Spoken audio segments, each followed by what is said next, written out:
السلام علیکم۔ آج کا واقعہ بنی اسرائیل کے لوگ بندر کیوں بنے۔ بنی اسرائیل کی وہ قوم جو بندر بن گئی، یہ واقعہ حضرت داؤد علیہ السلام کے عہد میں پیش آیا، جب ایک قبیلے نے قوم بنی اسرائیل سے علیحدہ ہو کر دریا کے کنارے اپنے رہنے کے لیے مکان بنا لیے اور وہی آباد کر لیے۔ ان لوگوں نے اکثر کام احکام تو رات کے خلاف شروع کر دیے۔ ان میں ایک یہ بھی تھا کہ وہ ہفتے کے دن مچھلی کا شکار نہ کیا کریں، نہ ہی دنیا کی کوئی خرید و فروخت کریں۔ ان لوگوں نے کوئی پرواہ نہ کی اور اپنے من مرضی سے کام لینے لگے۔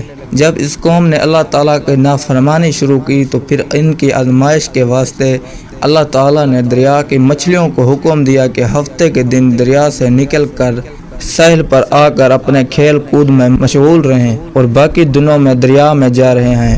اللہ تعالیٰ کے حکم سے مچھلیاں ہفتے کے دن دریا سے نکل کر کنارے پر آ کر پھرتی اور ہفتے کے علاوہ دوسرے دنوں میں دریا کے اندر چلی جاتی۔ آخر یہودیوں نے ان کو دیکھ کر لالچ سے ایک چال چلی کہ انہوں نے دریا کے کنارے پر کھود کر وہاں اپنے جال ڈال دیے، کیونکہ ہفتے کے دن مچھلی دریا سے آ کر کھیل کود کے بعد دوبارہ دریا میں واپس چلی جاتی ہیں۔ آخر وہ سب ہفتے کے دن نہر میں جال ڈال کر رکھتے اور صبح اٹھ کر اتوار والے دن مچھلی کو اپنی ضرورت اور عرضوں کے مطابق پکڑ کر کھا لیتے۔ بڑی دانش مندی سے کام لے کر اللہ کو چمکا دینا چاہ رہے تھے، لیکن اللہ تو ان کی تدبیروں سے خوب آگاہ تھا کہ وہ جیسا کر رہے تھے وہ اپنے لیے عذاب الہی کو دعوت دے رہے تھے۔ ان لوگوں میں 3 فرقے بن گئے تھے۔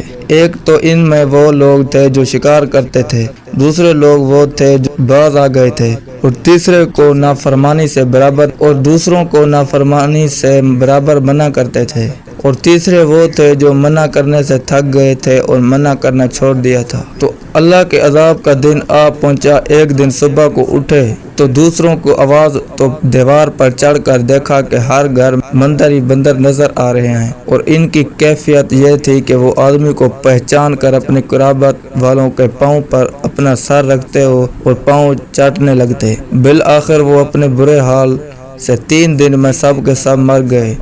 تو مسلمان نافرمانی کے سبب اللہ تعالیٰ کے حکم سے بنی اسرائیل کے چہروں کو منسوخ کیا، یعنی ان کی شکلیں بندروں جیسی ہو گئی، اور ہم لوگ چونکہ ختم النبی کی امت میں سے ہیں، اس لیے گناہوں کے باوجود حضور صلی اللہ علیہ وسلم کی وجہ سے ہمارے چہرے سے منسوخ نہیں کیے جا رہے، لیکن یاد رہے کہ قیامت کے دن اس نافرمانی کی سزا ذلت منسوخ کم نہ ہوگی۔ ویڈیو اگر آپ کو اچھی لگی ہے تو چینل کو سبسکرائب ضرور سے کر لیں اور ویڈیو کو لائک کر دیں۔